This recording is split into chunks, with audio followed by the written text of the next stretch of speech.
बड़ी खबर मुंबई से आ रही है। मुंबई हमलों की साजिश रचने वाले डेविड कोलमैन हेडली ने गुनाह कबूल लिया है।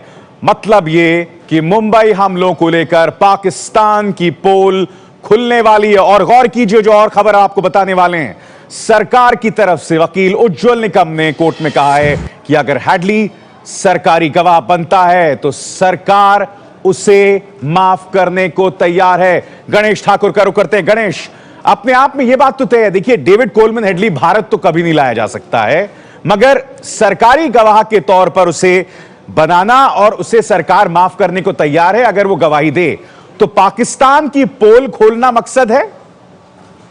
पाकिस्तान की पोल खोलना ही इसके पीछे का मकसद है। जैसा अभी सर आपने कहा कि फिजिकली कभी भी डेविड हेडली की कस्टडी मुंबई पुलिस को या भारत की किसी एजेंसी को मिलना तो लगभग नामुमकिन ही है।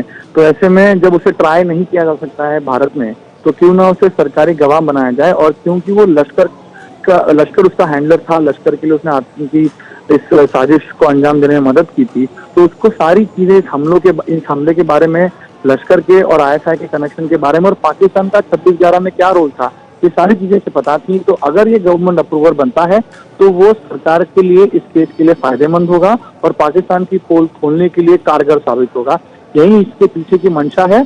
और एक बात बता दूं, जब आज वीडियो कॉन्फ्रेंसिंग के जरिए हेडली को यहाँ लाया गया या पेश किया गया मुंबई की सेशंस कोर्ट में, तो जस्टिस राणा के सामने उसको जब उसके चार्ज सुनाए गए तो हेडली ने सारे 10 चार्जेस उस पर माने और कहा कि वो उसमें शामिल था। और उसने एक कंडीशन रखी कि अगर उसको पार्डन किया जाता है, यानी माफ किया जाता है इस पूरे मामले से, तो वो सरकारी गवाह या गवर्नमेंट अप्रूवर बनने के लिए तैयार है।